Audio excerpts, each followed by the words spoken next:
I've been contacted. It's been telepathic. However, these are not beings that are in an actual flesh and bone body. They're light beings. They seem to me to be plasma beings. I feel like I'm getting downloads that they're plasma beings, that they somehow carry consciousness. So my question to you, Bashar, is this true? Can this be happening to me? I see it in my backyard. I feel them, but nobody's listening to me. Is this really happening? Is this true? Can this be happening? Yes, but all you may be seeing are the apparitions of your spirit guides or soul family attempting to say hello. So you can allow yourself through meditative practices, maybe even yogic breathing, condition yourself to be able to perceive them a little bit more clearly. So we would suggest that for you. It will center you, it will raise your vibration, and therefore you may meet them halfway so that you can perceive them more clearly, because obviously they are attempting to help you do that, to help you on that journey with that ability. Hello, Bashar. Much love and gratitude to you. Thank you for having me. It is our passion and our pleasure. I have 2 questions for you. Yes. My first question. A few months ago, I had a dream I was in a house in the middle of a wheat field. Nothing around except the house. I remember going outside to the east side of the yard when I was approached by 2 beings. I couldn't make out their form or appearance. They escorted me to the west side and handed me a baby, then disappeared. As I held the baby up close, I realized that it was a synthetic life. It appeared semi-human, but it looked and felt synthetic. I remember looking at him and questioning how could this little being not have a soul. I recall touching its synthetic skin and it felt very soft. As I looked into its eyes, we began to communicate telepathically. I knew then that he was my son and felt profound love for him. I remember holding him tight against my heart, realizing that he did have a soul and that we are connected. The 2 beings then approached and said that the child needed to leave. Yes. I feared I would never see him again. You will. I remember crying as I held him close. I told the little one that I loved him very much, that I will always be his father and to never forget me, that we will always be connected through our hearts. Yes. I felt such a loss when the beings took him from my arms. I remember crying as they walked away. All right, it's only temporary. You will meet again. And that was one of my questions. And is he my child, and what type of life form is he? It's a hybrid child. It's just that the synthetic idea came across because you are not used to the vibration of the hybrids. But then you did get used to it and saw that the being, in fact, does have a soul. Yes, and I felt a profound connection with him. As I looked in the eyes, the more I looked into his eyes, the more the love grew. Yes. Now, part of the idea of perceiving it as synthetic is also because the hybrid beings and many extraterrestrials are also connected to what you would call AI intelligence. So you might have been picking up on that and understand that AI intelligence doesn't necessarily have a soul in the same way that you mean that word, but because of that connection, you may have picked up upon that quality. Nevertheless, you're dealing with a hybrid child, and you will meet again. Fantastic. I have one more question for you. Yes. There are some of us within our private contact group having encounters with a group of Pleiadians that call themselves the Plejarians, either in the dream state or through meditation. Yes, it's actually Plejarians. Plejarians. I recently had a dream that 3 triangular ships were passing overhead. Yes. Each craft appeared semi-physical, as though they were entering our physicality from another dimension. They are. This is the second time I've had a dream with these particular craft. In my dream, we try to photograph them with our cell phones, but none of us can do it.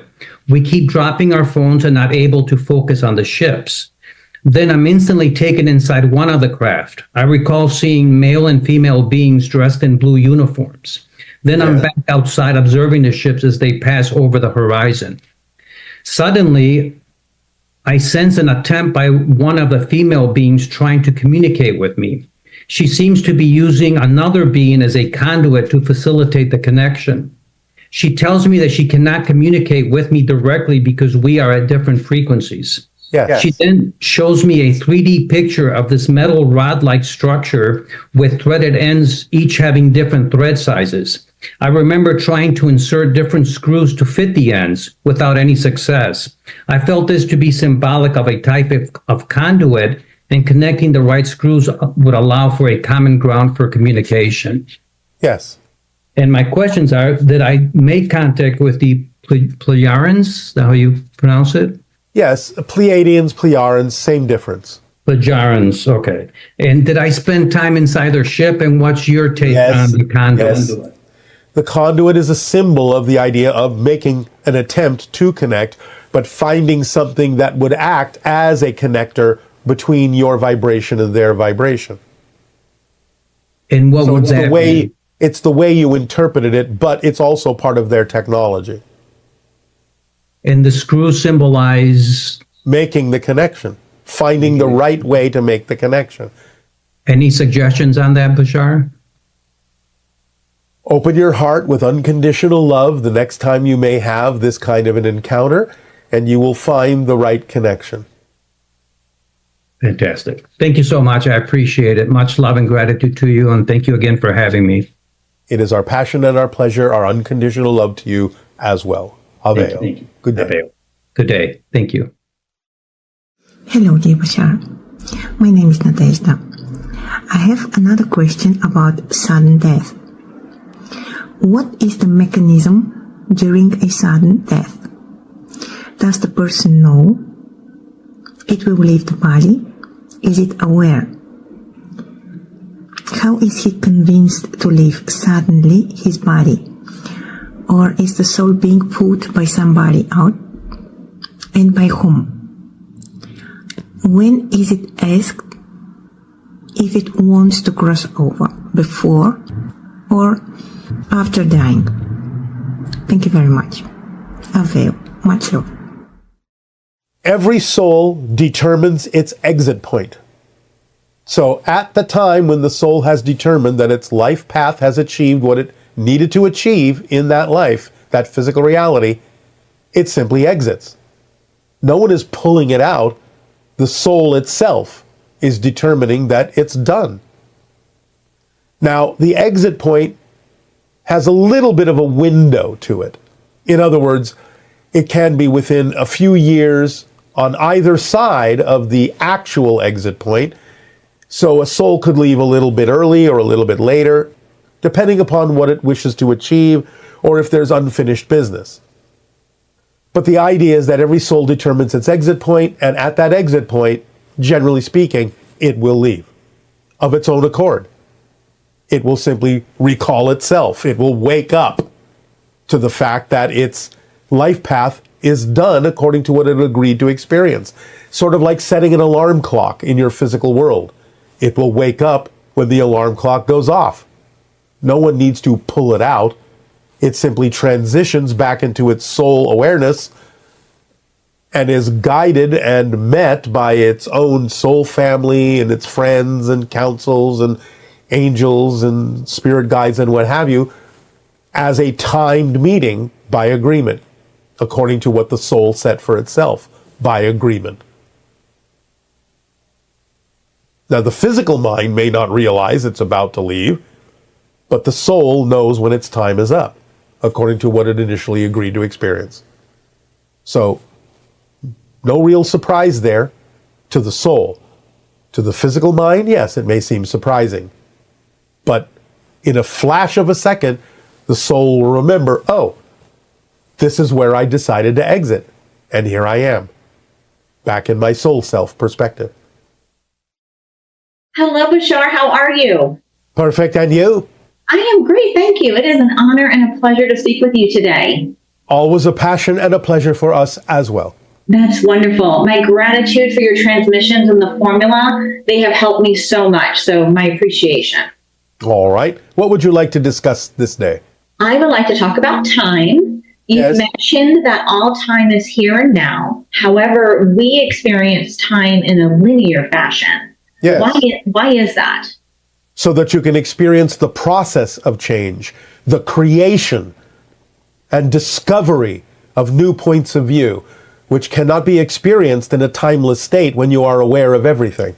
So you create the forgetfulness that allows you to understand that you know everything and are connected to everything, so that you can play out the process of discovering a new perspective of yourself, because that is how creation expands, that is how the soul grows, because the structure of existence never changes, because everything is here and now.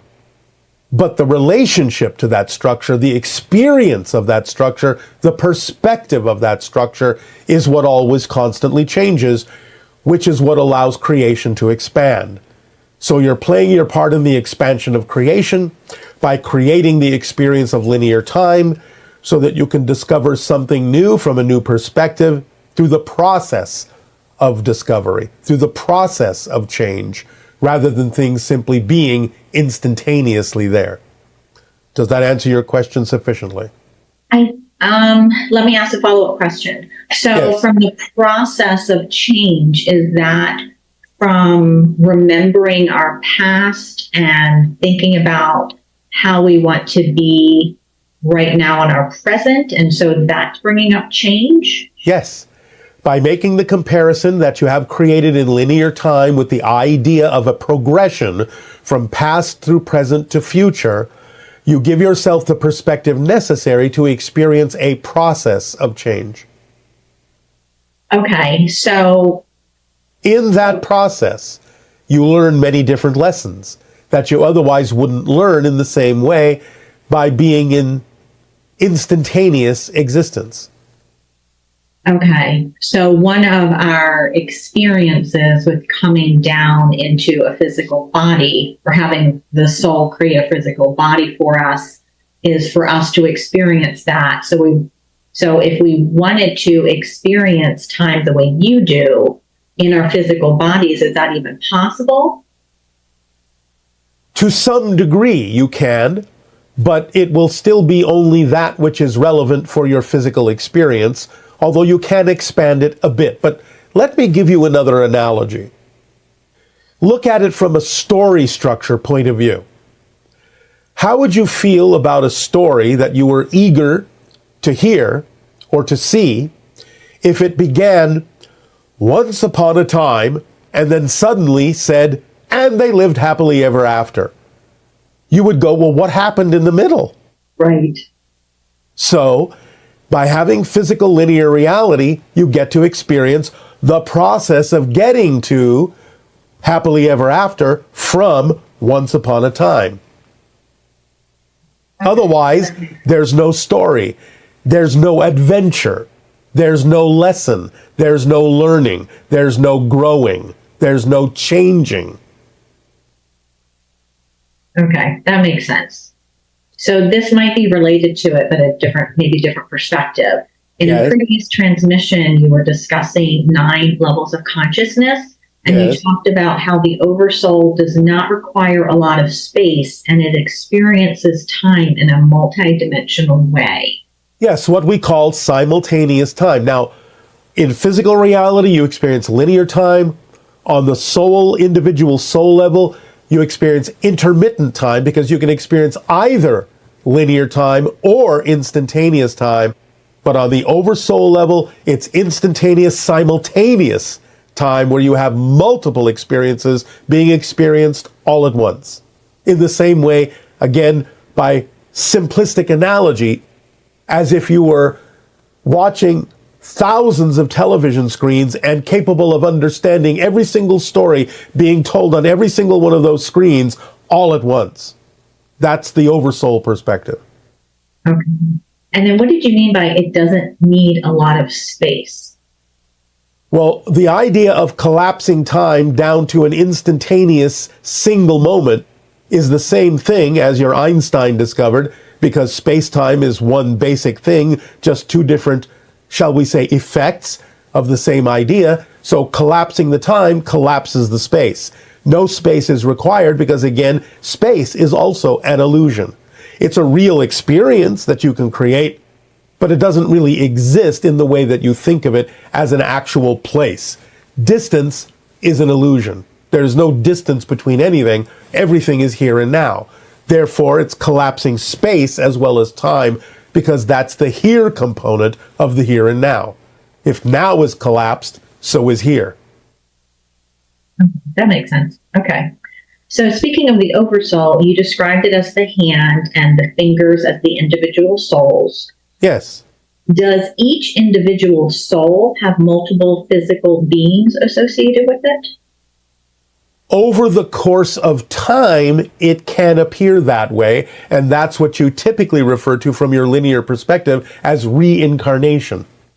Because the soul, being an energy sphere, creates the body within itself out of certain vibrations that represent the challenge that that soul wishes to experience to help it grow.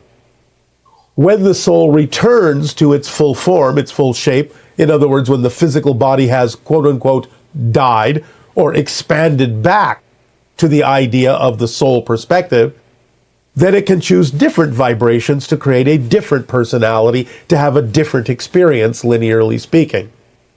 Therefore, you could say that that is really the way reincarnation works, but the idea is that every new personality also has a different soul, because the configuration of vibrational patterns within the soul that created that different body had to also be different, and therefore it is, in a sense, a different soul. Does that make sense? Yeah, that makes sense. And so it just depends on the perspective, subjectively, that you're coming from when you describe this process as to how you experience it. Okay. So are these different beings from the same soul? They're in different realities at the same time? Oh, you're talking about parallel realities. Okay. That's a little bit different than the idea of the reincarnational realities that we just described. It's a type of parallel reality, but there are actually multiple types of parallel realities. So again, it depends on subjectively which type you're actually referring to. If you're referring to the idea that there may be what you would think of as multiple versions of yourself experiencing different pathways, that's one type of parallel reality structure. Okay. From one soul, when it expands and then it contracts and it creates another entity, is that, you mentioned that it could be a different personality, so it could be a different, it might not be me, it might be a different entity. Oh yes, it's not you, it's a different entity. And the soul is different as well, because again, it's creating that different personality out of different vibratory frequencies within its energy. So in a sense, you can say from one perspective, yes, it's the same soul creating another physical body. But from another perspective, you could say, well, that's a different soul because it's made up of different energy patterns, because it's given different patterns to the physical body. And therefore, those patterns don't exist within the soul anymore at that level. It's a different soul because it's a different formula of vibrational frequencies in order to create that different, unique personality out of those different frequencies.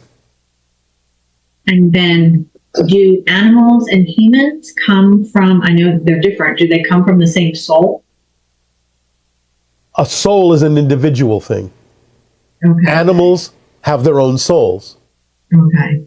Animals are connected to the angelic realm. They're not angels, but they come from the angelic realm because they are representative of unconditional love. Okay, I appreciate that. But animals have their own souls. They have their own life paths. They are intertwined with yours, but they have their own. Wonderful. Thank you so much, Bashar. I appreciate your time today and all the information. Our unconditional love to you as well, Aveo. Good day. Hi, Bashar. This is Marcus from Norway. I have a question about a theory that I developed 3 years ago, which relates to the ideas of ships and physics. If we were to put a consciousness at the center of a ship and then facilitate the development of the ship and its technology to properly reflect what a consciousness does most naturally, which is go into a state of flow, then developing the different modules of every module of the ship according to that knowledge, would that cause the ship to go into a state of flow? And if so, would that cause the ship to pass the upper third density threshold and therefore go faster than the speed of light? Thank you. We love you. Avail. Yes, depending upon the material that you're working with. It's not going to happen for all materials. This is, in a sense, what happens with the ships that we use, is that they are crystallized versions of our higher minds. So, yes, what you're saying is true, and it raises the vibration above and beyond the threshold of physical reality when it is imprinted with that vibration and unlocked from any particular physical universe. It allows it to shift and reduce the idea of distance to nothing. So, yes, in general, you are correct, but only for certain kinds of technological materials and substances that would allow that to happen. Your physical world doesn't have those substances quite yet. Greetings, Bashar. I suffer from aphantasia, the inability to visualize. I'm always in darkness. I can't see anything since I was about 8 years old. I went to a Dolores Cannon session, and there was someone with me named Abel. That was his joke, short for ability. And it was taken away from me so that I can send up all this information in its purest form, not boxed up. But the problem is I'm sad about that because I can't picture anything. Faces, people, places, everything's new for me every day, and I embrace that. But my concern is that going to hinder me at all from reaching a higher frequency, a higher elevation? Because I want that. I need that. So if you could guide me in my journey, I appreciate it. Thank you. Aphantasia will not hinder you one little bit. You just have to use your imagination to create the images that you feel are necessary in a different way. Maybe learn to draw them, or create a collection of pictures that you can look at physically in your world, which will be perfectly fine substitutes for the idea of not necessarily holding them in your imagination or your mind. So be creative with the idea of how to create pictures that represent what you need them to represent in whatever way, shape, or form your creativity and imagination so desires. Take advantage of what's available to you in your physical reality to replace that system with something physical. It will not inhibit you one bit from... And good day to you, Molly. We have a lot of questions today. I'm excited to ask. All right, but before you do, we have a little continuation of the monologue. So, give us a moment. The idea is to remember, in this exchange, this day of your time, in this transmission, are two of the principles that we have discussed over the years, that we have been communicating with all of you. Number one, remember, it is not about what happens that matters. It is about what you do with what happens that makes the difference in your reality. Number two, the fourth step of the formula, to stay in a positive state no matter what occurs, even if it is objectively out of alignment with what you prefer. By staying in that positive state, it will allow you to extract a benefit from it. So staying in that positive state, remembering that it's all about your response to what is going on that makes the difference, are vitally important at this time for you to remember with regard to the subject at hand of this transmission. Now, let us remind you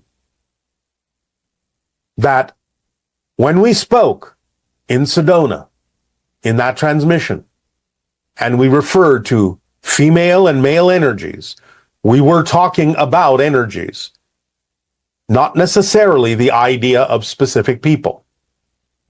We allowed you to make that interpretation. even though sometimes those energies can be applied to specific people, our purpose, as we have just said, in making what appeared to be a political observation, a political statement, was for the purpose of taking a reading on the pulse of your population in terms of your response and reaction to what was said.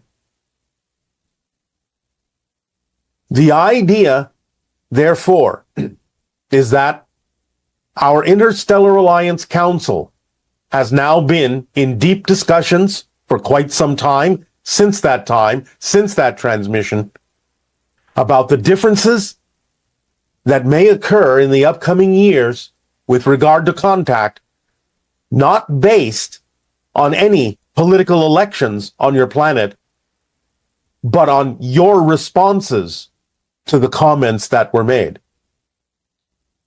So the idea to understand is, while contact is still going to occur, is still inevitable within the next 5 of your years, we gave you that window of 5 years because there was movability, flexibility within that window.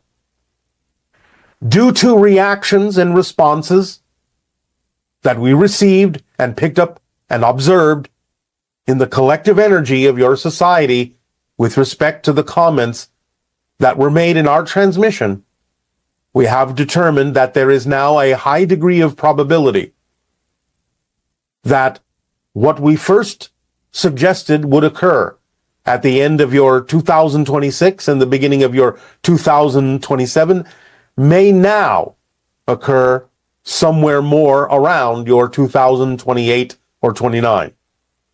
Because we now have to assess exactly, based on what we have picked up from all of you, exactly how and why contact will occur on your planet. It will still happen, but the reasons for it, the style of it, may change somewhat due to our observation and assessment of information that people on your planet are capable or not capable of handling. Remember, as we just said in the initial monologue, we did not give you a political opinion. We gave you a reading of the energy that exists at this moment with regard to the idea of whether or not male and female energy will move forward in a balanced way in your society or an imbalanced way in your society. The most important thing that we can say at this time is this. We will put it in these terms. You have entered the age of what you term the oligarchs. The people that you choose to put into positions within your governments that you elect are not the people that are, in your terms, running things. It almost does not matter who you have elected, for there are many things going on behind the scenes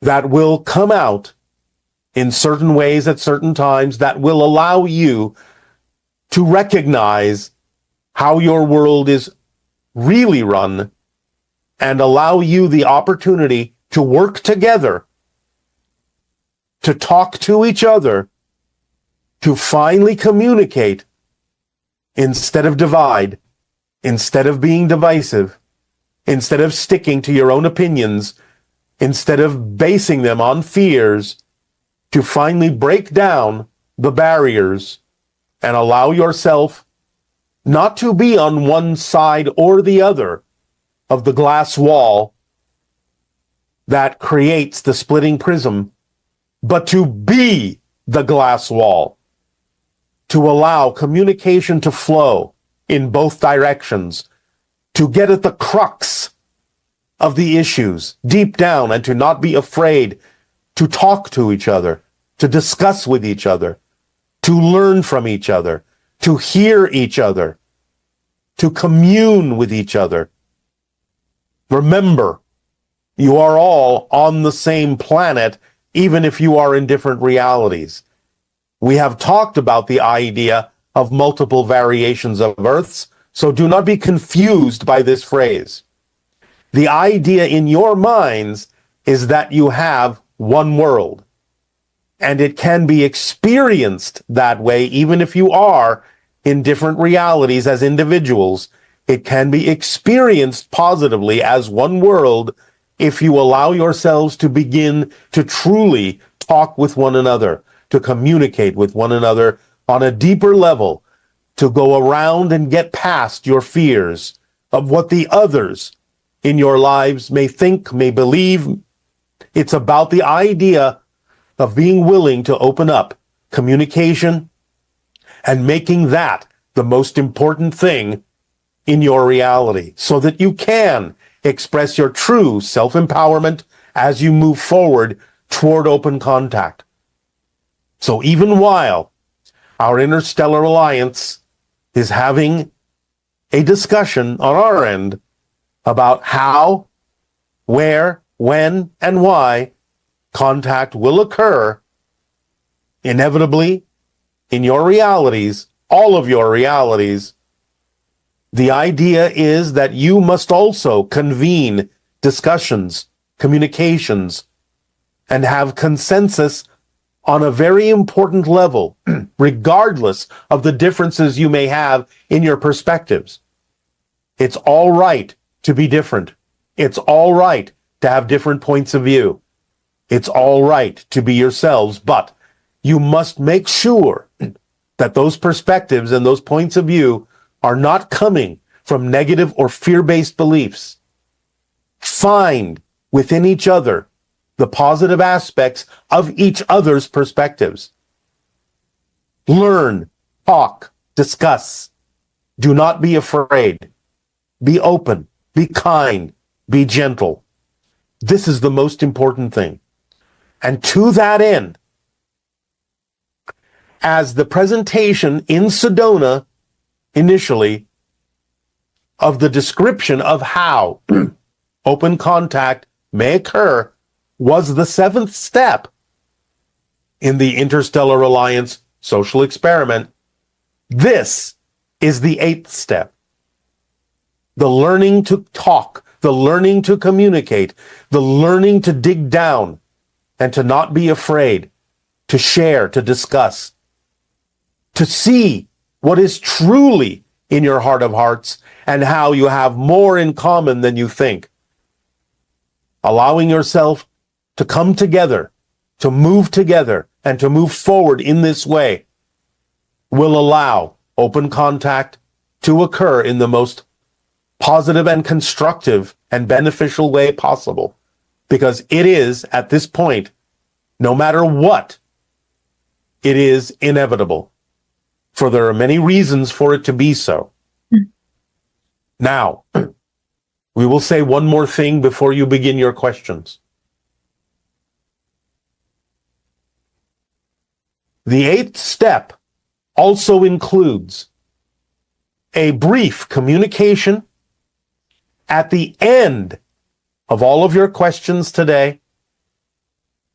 Not before, but at the end. So you will let us know when your questions are done, when your timing is up. We will introduce briefly an entity from the Interstellar Alliance that we have never introduced before. In our language, this entity is known as Ashaya. It translates roughly into your language as the Oracle. The Oracle will deliver an oracular comment at the end of all your questions today. And part of the 8th step, and pay attention to this, it is vital, is that when this comment, when this oracular transmission is delivered, It will not be explained. It will not be interpreted by us. It will not be clarified beyond what is said by us. This will be left up to you.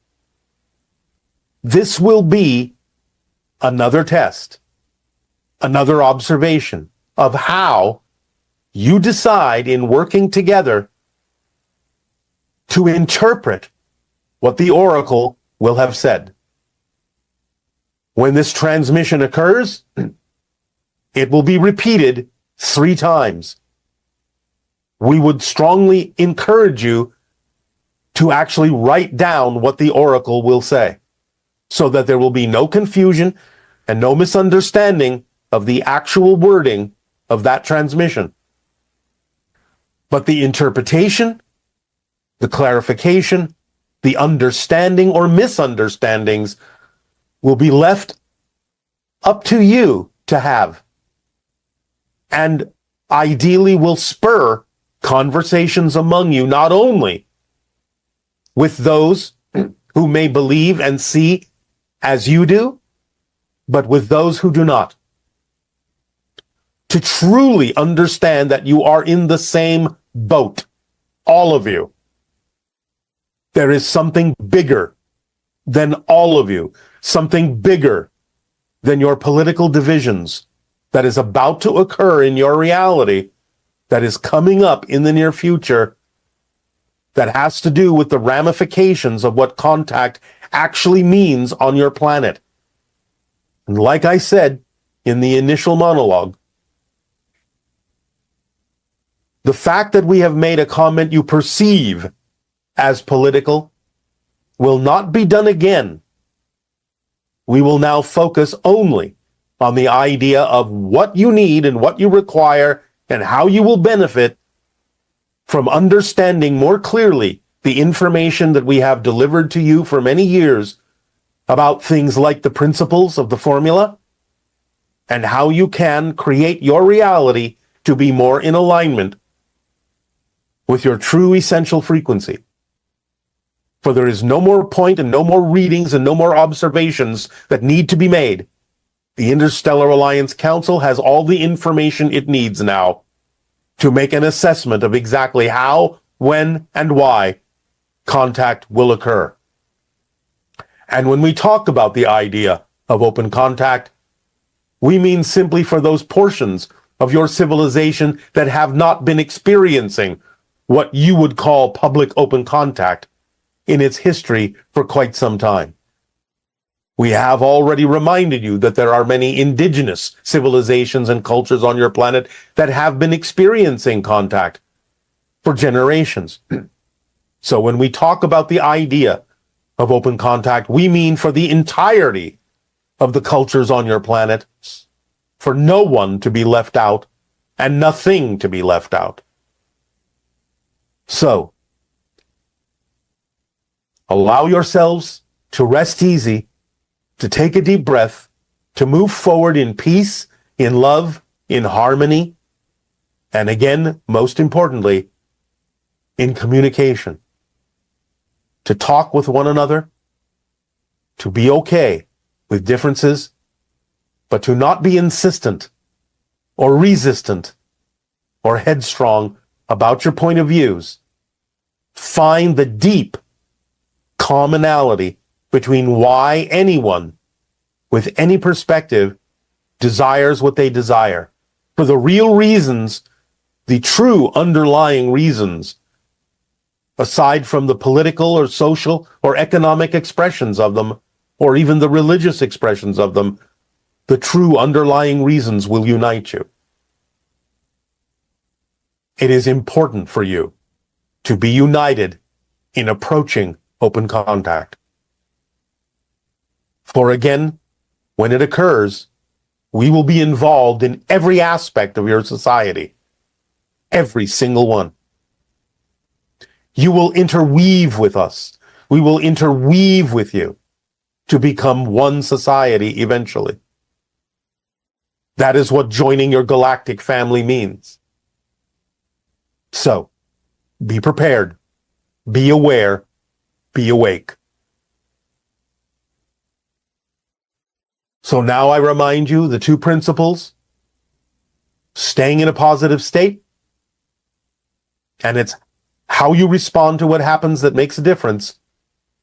In some senses, in addition to what the oracle will say at the end of these questions, will mostly be the answers to any question you have in this transmission of a political nature.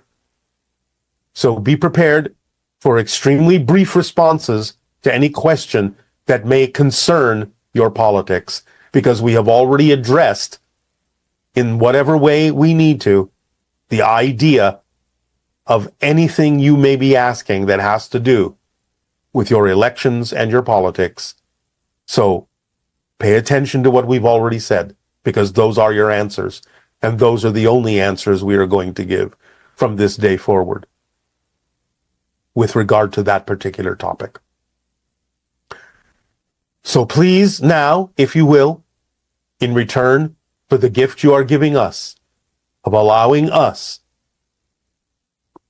to hold your hands together, walking forward toward contact, in return, how may I serve you? Please ask your questions at this time. Thank you, Bashar. We do have a lot of political questions. Should I try and condense them? If at all possible, because again, most will have the same answers that we have already given. Okay. Did you observe our reactions to your political statement in Sedona? What did you observe? Did you accelerate the splitting? We accelerated the potential of the split to see exactly how far the divisions that exist within your culture would carry you in the split. How far on either side you would go from the glass wall, away from it. And in that observation, this is why we now say it is so important for each of you, in whatever reality you are in, to come back toward the glass wall, to see each other through that glass wall, to reach through that glass wall, to make it permeable, to connect, to discuss, and to talk, because this is, in a sense, your final opportunity before contact to learn to come together, to learn to find out what the true issues underlying all the division and divisiveness are in your society. For it is something that isn't actually that real. It is something that is artificial to a degree. When you truly look at the underlying reasons for why you have the perspectives that you do, again, you will find that you have more in common than you think. It is time to talk. It is time to conference. It is time to convene. Is there any way we can talk to our higher mind directly, like in a conversation, or can you teach a permission slip to help us do so? All right, two things. Number one, remember that a direct conversation is being had when you receive energy messages from the higher mind that translate as the sensation of passion in your body. And by acting on that passion, because action is the language of physical reality, you are talking directly back to the higher mind, saying, all right, I heard you and I will act on what you have given me. That is a direct conversation, and that's the most natural way that it can occur.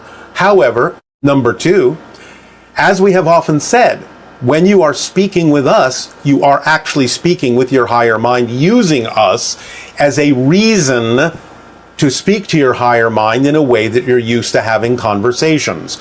So in that sense, you're speaking to your higher mind right now.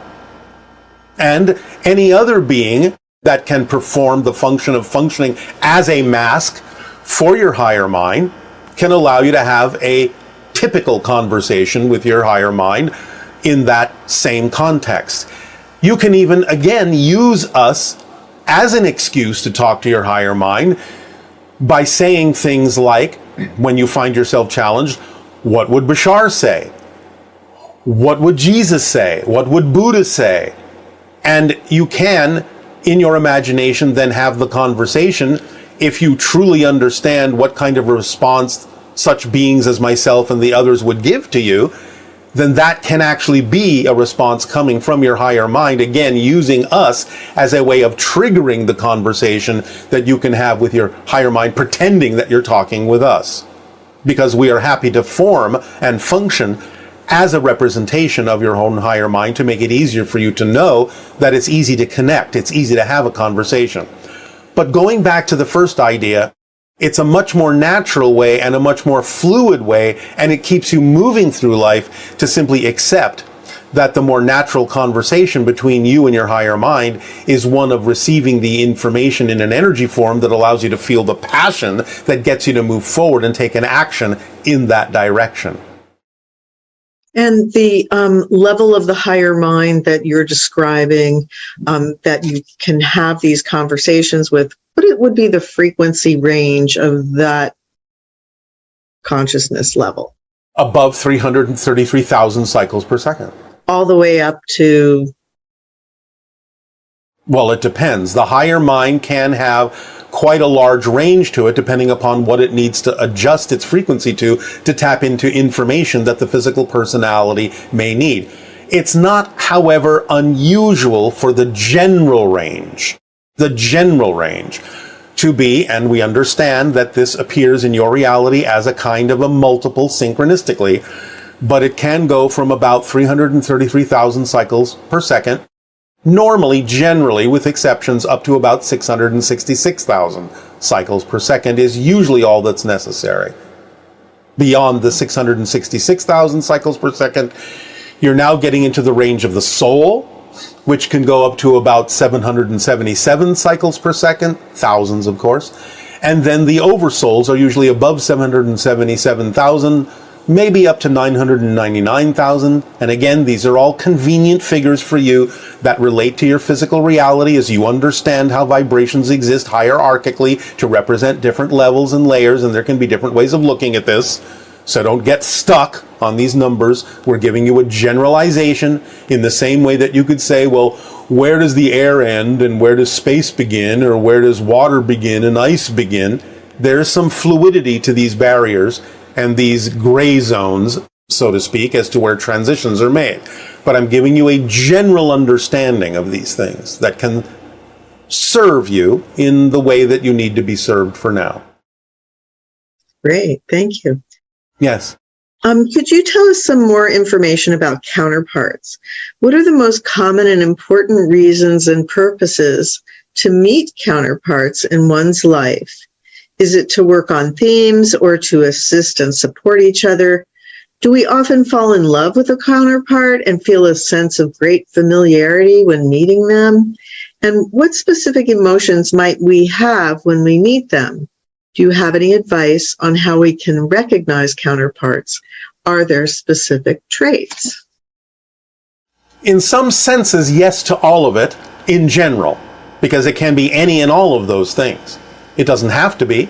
As we have said, sometimes a counterpart can be someone who really pushes your buttons that you may not even really like, but they're serving the purpose of getting you to face certain things and helping you become more of who you are. Now, it doesn't take a counterpart to do that, but sometimes counterparts will come into your life to do those kinds of things. And the full range of emotions can be felt depending upon the theme of the counterpart and why you've attracted that particular counterpart into your life, and what it is that it needs to remind you of as you explore yourself and become more of who you are. So it can really be any or all of those things. Just depends upon the circumstance and the theme that you're exploring.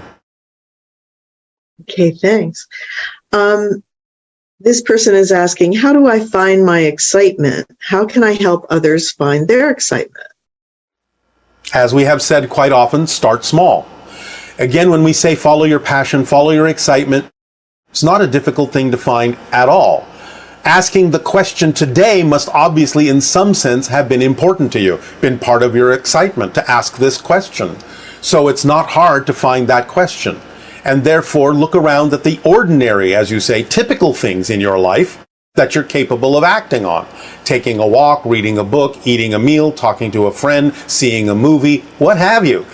just look for the one that has even a little bit more excitement, attraction, curiosity to it, that you gravitate to for whatever reason, even if it's just the tiniest bit more attractiveness and excitement than any other choice that you're able to take an action on, and act on that one first. By continuing to do that, every time you come to a crossroads and say what to do next, just pick the thing, no matter what level it's on, that has more attractiveness, more excitement, more curiosity in it, that you're able to act on than any other thing, and then do that one next. So the idea is that if you keep doing that, you're always acting on your excitement. Excitement and passion doesn't mean you're jumping up and down or running around with your hair on fire. It can be a very simple, very peaceful process that gives you a continuation that can snowball into bigger and bigger things if you keep doing it from that level. But acting on your excitement and figuring out what your excitement is very simple if you keep it simple and don't think you have to start from some grand idea. Just everyday things can be representative of things that could excite you more than any other thing.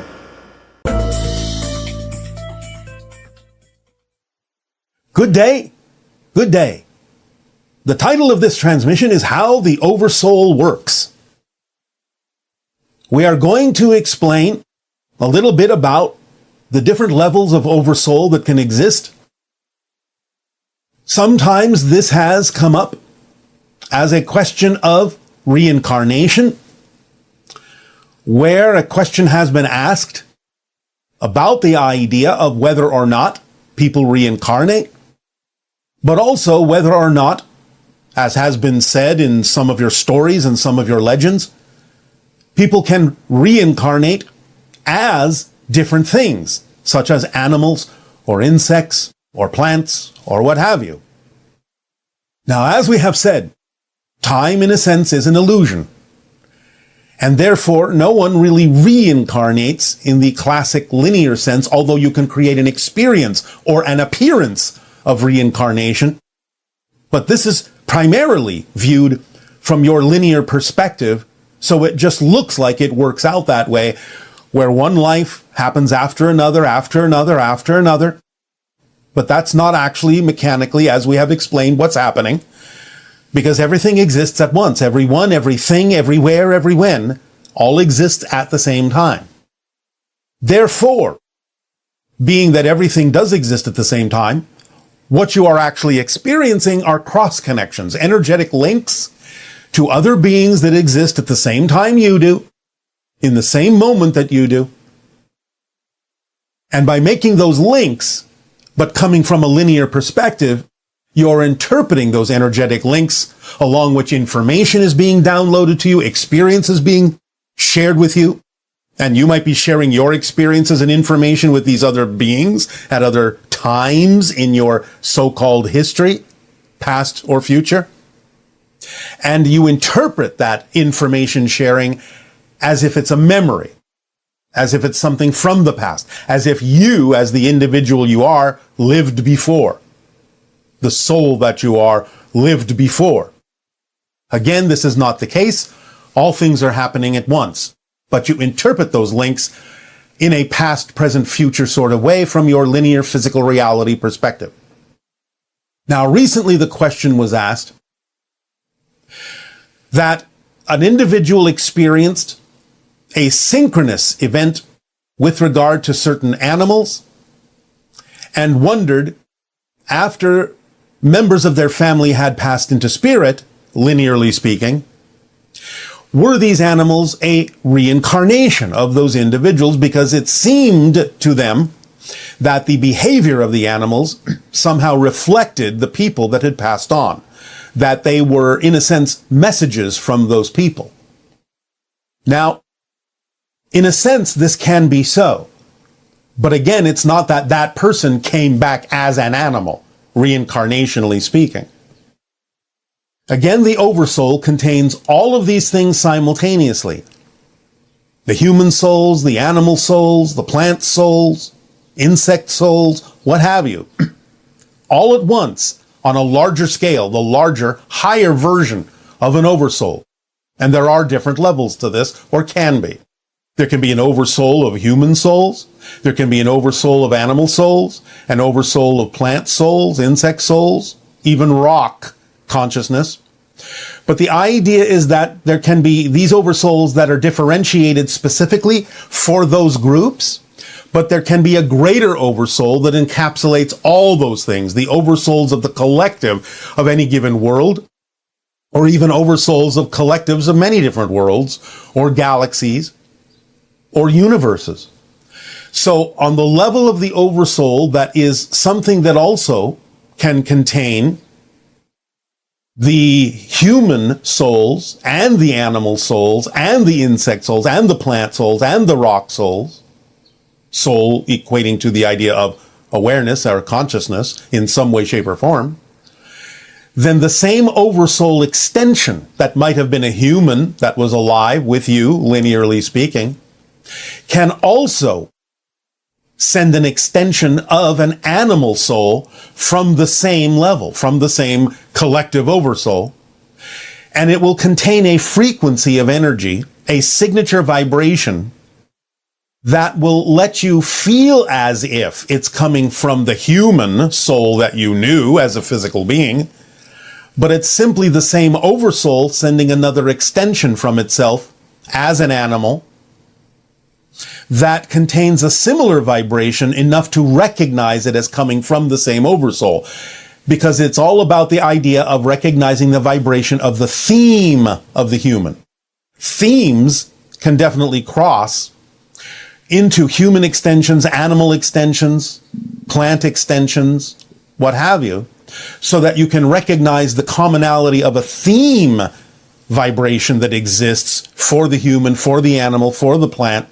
And thus you may feel or believe that you're actually seeing the human reincarnated as an animal or a plant, when in fact you're simply seeing another extension of the same collective oversoul that contains the same vibrational theme within it that you would recognize as being connected to the person that you knew.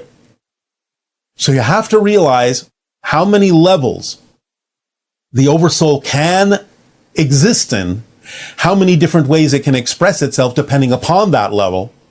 You can look at some of the higher collective oversouls almost like smaller versions of all that is, because they can contain many, many things.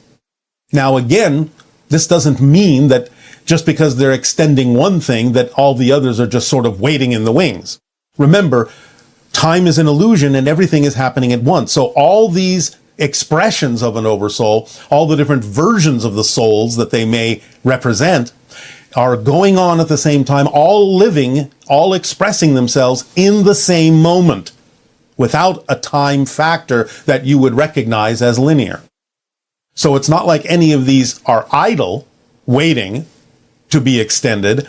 They're all being extended, they're all being expressed, they're all being experienced, they're all having their own experiences, all in the same moment of existence, because there is only one moment in existence.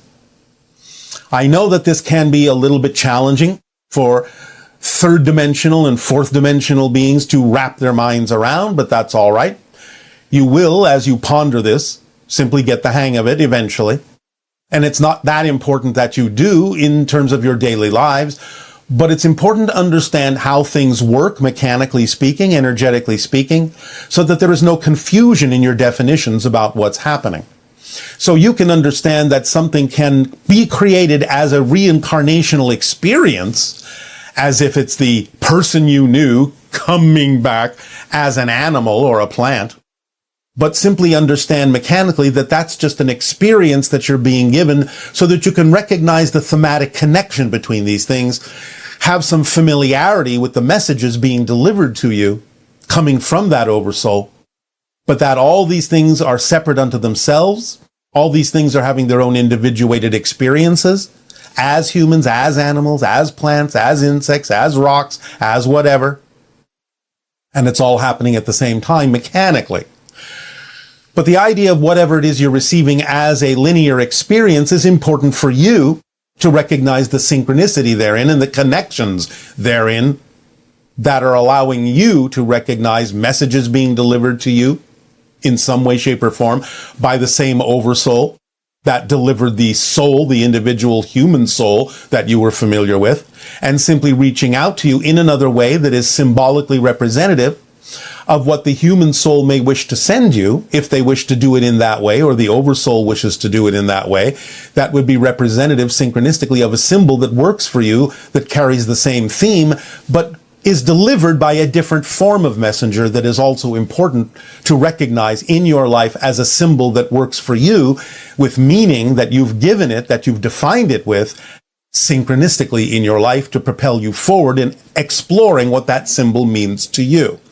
So, for example, if a human you knew that is passed on, suddenly a hummingbird shows up, and you somehow recognize through synchronicity that it's thematically connected to the human that you knew, then understand again mechanically it's not actually the reincarnated human, but it's an extension of the same level of oversoul and coming in a form, the hummingbird, that symbolically represents something to you, the definitions you've given to different objects and things in life, that works in your favor to suss out for yourself what that symbol represents. A lot of times, symbolically, a hummingbird on your planet represents the idea of acceleration, speeding things up energetically, vibrationally. So it may be a message through the oversoul from the human soul with the extension of the hummingbird saying, if you raise your vibration, if you accelerate your vibration, you'll be able to connect to the human soul that you knew in a spiritual way. So you have to look at the context of the symbol being delivered to you from the oversoul and not necessarily just think, oh, it's the human reincarnating as a hummingbird. Again, the experience is valid as a symbol, but it's not necessarily representative of the mechanism that's going on, because the oversoul can extend itself and does extend itself simultaneously in 1,000 different ways. Recognizing how the mechanics works helps you interpret the symbol a little bit more clearly, while not necessarily letting go of the connection that you feel to the human that you knew as a physical being. So ponder that, if you will, and let it sink in, and see what happens in the increase in your ability to perceive synchronicity and extensions of the oversoul in a variety of different ways, while not losing touch with the idea that the human soul may also be involved in sending that message to you, but in a way that works best for you in the symbols you understand. We thank you for allowing us to share this idea of this different new level, higher level of the oversoul and its capabilities as a mini version of all that is, functioning simultaneously. And we ask in return, in what way may we now be of service to you? Please begin with your dialogues and questions, if you wish. Good day, Bashar. Good day, good day. Hello, Bashar. And to you, good day. How are you? Perfect, and you? I'm doing great. All right. What would you like to discuss? Most of today's questions are going to be related to the formula. I'm wondering if you can reiterate that, first of all. Yes. Number 1. Act on your passion, whatever contains the most passion, no matter what it is, first. Act on it to the best you are able. Number 2, taking it as far as you can until you can take it no further, until the excitement wanes, making sure you're not the one dampening the excitement with your own belief system. If you're not, then just act on it as best you can, taking it as far as you can till you can take it no further. Number 3, act on your passion with no insistence, no assumption as to what the outcome ought to look like, where you think it should take you, so on and so forth, because you really don't know what the best outcome really needs to look like. Number 4, remain in a positive state no matter what manifests. Even if what manifests is something you objectively don't prefer, you have to know from a positive position that it's got to be there for a reason that could serve you in a positive way. And if you maintain that positive vibration, you will understand how to use what you don't prefer in a way that you do. And it will serve you. You will extract the benefit from the situation rather than negativity from it by remaining in a positive state and knowing that it's got to be there for a reason. Those are the 4 steps that open up all the tools in the kit that begin to function automatically for you when you follow that 4-step formula as precisely as you possibly can. Okay, and that's exactly what these questions are about, fine-tuning my precision in following those steps. So All right.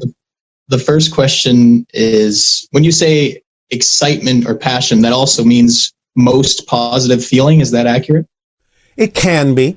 Again, it's what you're attracted to first. And this goes for any level in your life. In other words, it can be very simple. At any moment, you can have a number of choices available to you of things that you could take some action on. Taking a walk, reading a book, talking to a friend, eating a meal, what have you.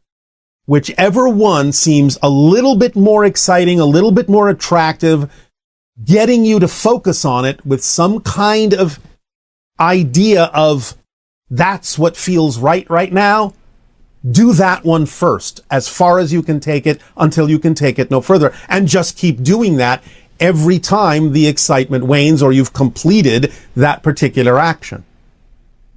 Does that make sense? Yes, it does. Very much so. All right. The next question is, do you have some sort of mechanism for discerning when, say, I'm making my excitement appear as my anxiety or my anxiety appear as excitement? Is there a mechanism to assist in discerning that? Yes, it's called self-honesty. All you have to do is be aware that you really, when you stop and think about it, when you let yourself be your true self, you know the difference between what feels exciting and what feels like anxiety. All of you do. So it's just honest self-examination, honest self-investigation. You know the difference if you are honest with yourself. I really do think I do. Can I give an example of something I would call subtle, so to speak, to me at least? Of course. So, for example, most of the time when I feel like exercising or when I want to exercise, it is my excitement. Now, sometimes it's me saying, well, maybe I should be exercising in this case. And in those cases, it can be counterproductive if my body actually wants rest in that case. But the reason that I guess it's subtle to me is because I just assume, which I know isn't the wisest idea, I kind of assume that some things are almost always positive if they fit into a particular routine, but maybe the routine's off. Okay, I see what you're saying now. This is making more sense. Yes. Yeah. Yes. You just have to realize that in a sense, and this is a generalization, I know there might be exceptions, because sometimes it can be your excitement saying, hey, why don't you exercise now? But sometimes if you actually have to ask the question of yourself, should I exercise now? That might be an indication that that's coming from anxiety and a sense of what you're expected or should do, as opposed to it actually being your natural excitement, which if it was your natural excitement, you would probably just be exercising without even thinking about it. That makes a lot of sense. Now, there can be exceptions to this. That's why it takes honest self-examination, self-investigation to know the difference. But if you just stop and think about it, you can probably tell the difference. Yeah, I completely agree, actually. All right. Next. Can you deliberately develop a sort of language between you and your higher mind, a sort of agreement where maybe this equals that sort of agreement? Can you do that sometimes? There is already a language between you and your higher mind. That's what we're talking about. Passion, that sensation, excitement, curiosity, love, passion, creativity.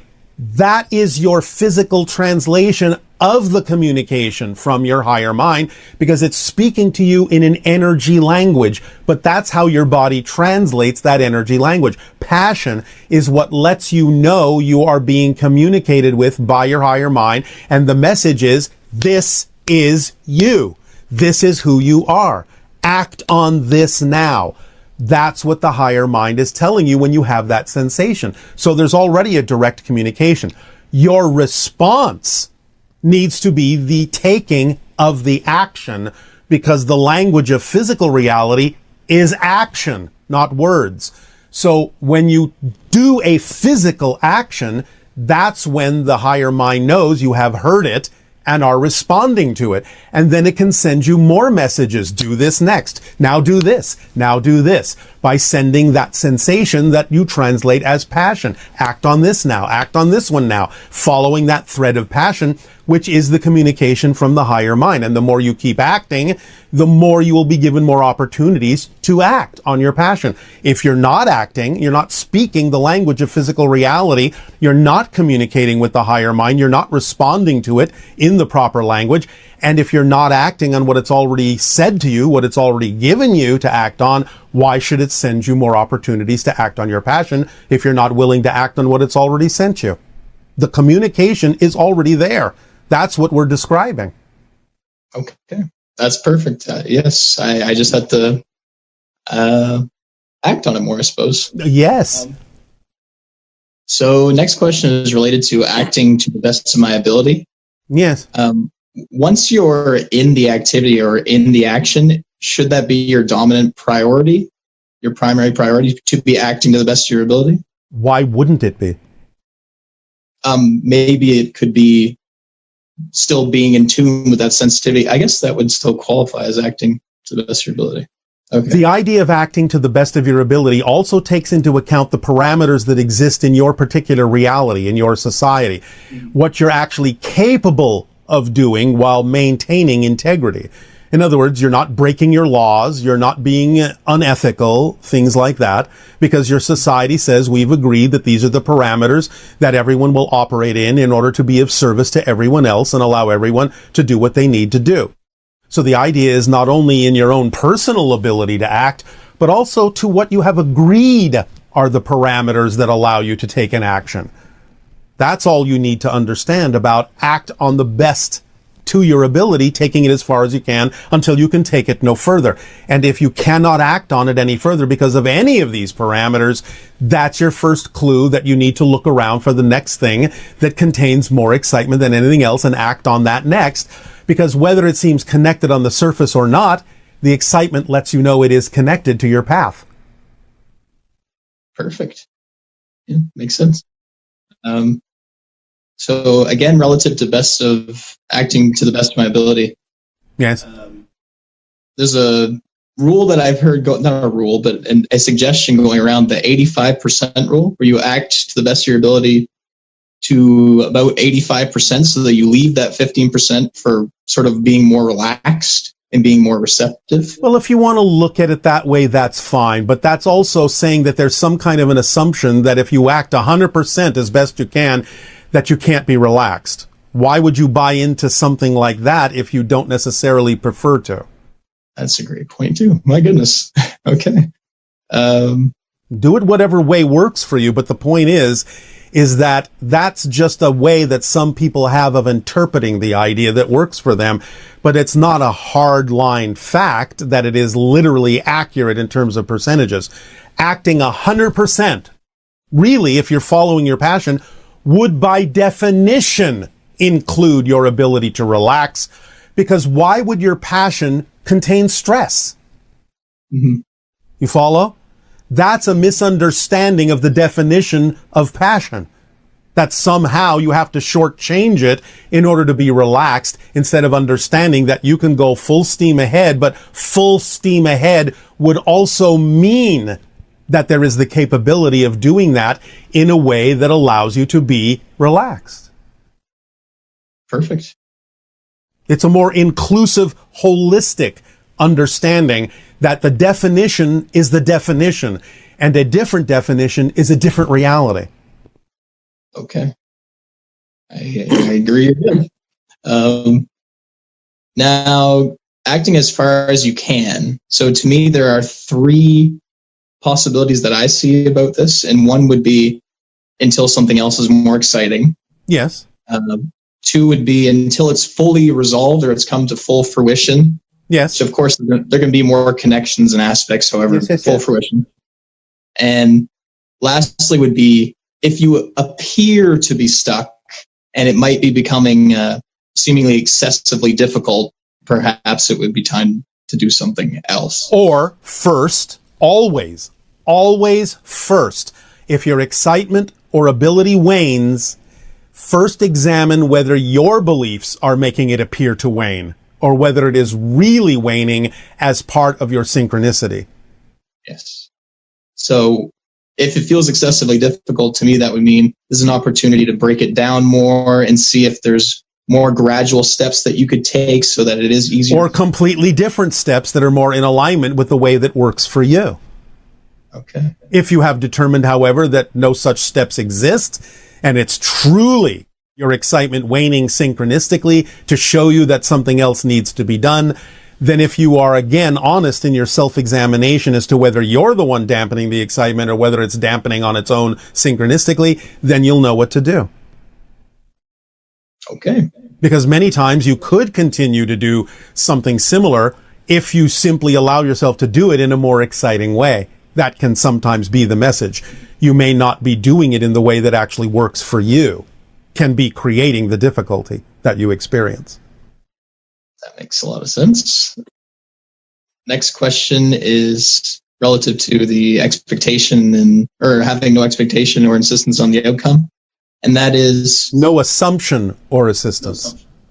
You can expect that something will happen, but you just don't have to be very specific about it. What you can expect is that if you allow it to be the natural outcome, it will serve you best. You can expect that. But when we say expectation, we mean insistence or assumption of a particular form that in your mind's estimation may not actually be the best outcome, yet it may have been trained to think that it must be. Okay. So one example of this would be, say it's the NBA Finals and you're at Game 7, and before the game, maybe the professional player is visualizing and vibrating winning the championship for the purpose of connecting to that parallel reality stream or being... That's fine. That's fine. That's the visualization part. And it is important to stay in that vibration, but drop any insistence on what the outcome ought to be, because you don't actually know what the best outcome for you would be until it happens. So could losing the championship be the best outcome? Oh, I suppose. Yes. Because then what that puts the person in touch with may be the most important thing they actually need to get in touch with. Because remember, it's not necessarily about winning the game. It might be more important for them to have a knowledge of the reaction they have to losing.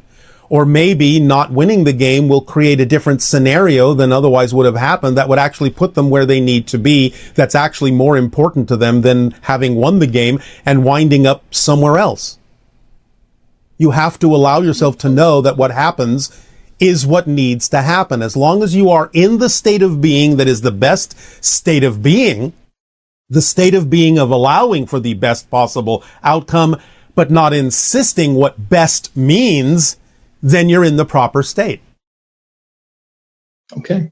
So you might become more focused. Your desire might be stronger. You might take different actions for the next year because of the outcome, etc. Yes, and it might teach you something about yourself in a very different way and in things that have nothing to do with the game at all. Okay. Wow. Okay. That makes a lot of sense. Again, that's the importance of the fourth step of the formula. You remain in a positive state no matter what happens, because it's not about what happens. It's about what you do with what happens that matters. And if you remain in a positive state no matter what happens, you will always get a benefit from it, even if it's not the one you thought you would get. But you won't get that, and you won't experience that if you don't remain in the same positive state in which you created the experience. This is the secret of visualization. By all means, you can imagine and visualize a particular, a specific outcome as the thing that gets you in that excited state. But as soon as you're in the excited state, you have to drop the picture, because you don't really know for sure that that's really the best outcome. Let your higher mind bring you what you actually need at that moment that is truly going to serve you the best. And you have to know that that's what's going to happen. Even if what manifests is something that you objectively don't prefer, if it manifested, then you have to know it's there for a reason that can serve you. And by staying in a positive state, you will get the benefit of why that's there, instead of insisting that something has gone wrong and then suddenly you cannot get the benefit. You can only see the negative side of it. Perfect. Would you say that having no insistence on the outcome also assists with being more process oriented, more focused on what is needed out of you in order to even aim to do what you want to do? It's not about what you want to do. It's about what you need to do. And what you need to do will be shown to you in the present moment. Okay. How do plans fit into the formula? Again, you can plan. You can plan if you want as part of the process, as long as you allow yourself to have a plan where the plan can change according to the flow of what happens. Okay, perfect. So I kind of see there's almost a path of no resistance or a path of very little resistance, and there's a path of least resistance. Yes. And they're kind of different pacings in a sense. They have different. Well, yes and no. When we use the term path of least resistance, that allows for there to be an experience of no resistance at all, because then that would be the least. Okay, that makes a lot of sense. Yeah. We're not really talking about degrees in that sense. Just allow for the path of least resistance. That could mean no resistance at all. Okay, that's all I needed to hear. That's great. All right. Thank you very much. Good day. You too. Always.